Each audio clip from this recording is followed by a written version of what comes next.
Hello everyone, आप सभी का इस ग्रुप में स्वागत है। सभी नए लोग इस ग्रुप को सब्सक्राइब करें और बेल आइकन पर क्लिक करें, जिससे कि आने वाले वीडियो उन्हें लगातार प्राप्त होते रहे।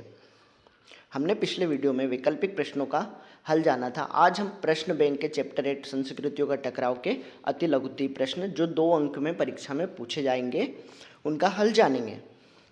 इसमें हम पहला क्वेश्चन देखते हैं, चिनाम्पा क्या है? इसका आंसर है, चिनाम्पा एक भूमि उद्धार प्रणाली थी जो एज़टेक के लोग सरकंडे की बहुत बड़ी चटाइयाँ बनाकर उन्होंने मिट्टी तथा पत्तों से ढककर मैक्सिको की कृत्रिम झील में टापू बनाते थे, जिन्हें चिनाम्पा कहा जाते थे। एक प्रकार से ये झीलों में तैरते हुए खेत होते थे जिन पर कृषि की जाती थी, लेकिन इनका आकार क्या होता था? काफ़ी छोटा होता था। अब हम दूसरा क्वेश्चन देखते हैं, डोना मेरीना कौन थी? इसका आंसर है, डोना मेरीना हरमन कोर्टेस की सहायिका थी, जिसने दुभाषी की भूमिका निभाई थी।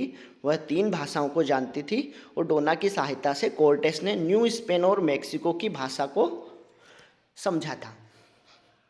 डोना मेरीना एक इंटरप्रेटर थे। हम समझते हैं इंटरप्रेटर मीन्स जो एक भाषाओं का अनुवाद दूसरी भाषा में करता है, ठीक है, जिसको एक से अधिक भाषाओं का ज्ञान होता है और 2 व्यक्ति जो अलग अलग भाषाओं के होते हैं उनके मध्य संवाद करने या उनके बीच बातचीत करने में अहम भूमिका निभाती है।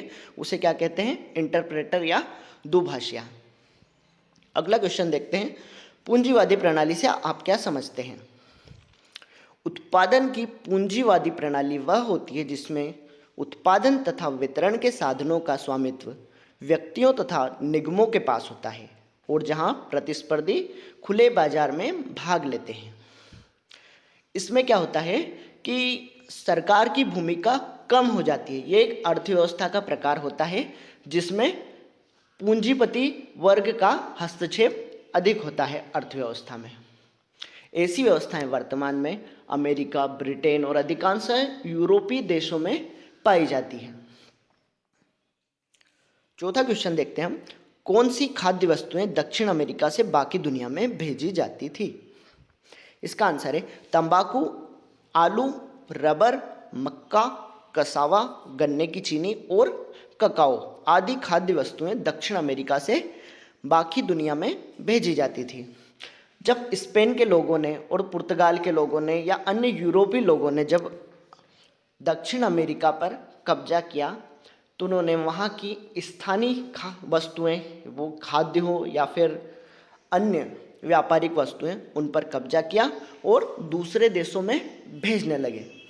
इनमें से प्रमुख खाद्य वस्तुएं जो आलू, मक्का और तंबाकू जैसी फसलें वो धीरे धीरे एशियाई देशों में भी ब्रिटेन द्वारा लाई गई या फिर यूरोपीय लोगों द्वारा लाई गई। जैसे कि तंबाकू की फसल सर्वप्रथम भारत में पुर्तगालियों द्वारा लाई गई थी। 5वां प्रश्न है, दक्षिण अमेरिका को लैटिन अमेरिका क्यों कहा जाता है? इसका आंसर है, दक्षिण अमेरिका के लोगों द्वारा जो भाषाएं बोली जाती हैं स्पेनी और पुर्तगाली, वे भाषाएं होती हैं लैटिन भाषा परिवार की, इसलिए दक्षिण अमेरिका को लैटिन अमेरिका भी कहा जाता है। लैटिन अमेरिका एक भाषा परिवार है और उसकी भाषाएं स्पेनी और पुर्तगाली हैं जो दक्षिण अफ्रीका की मुख्य भाषाएं हैं और इसी आधार पर दक्षिण अमेरिका को लैटिन अमेरिका कहा जाता है। Thank you for watching. अब हम नेक्स्ट वीडियो में आगे के क्वेश्चन को देखेंगे।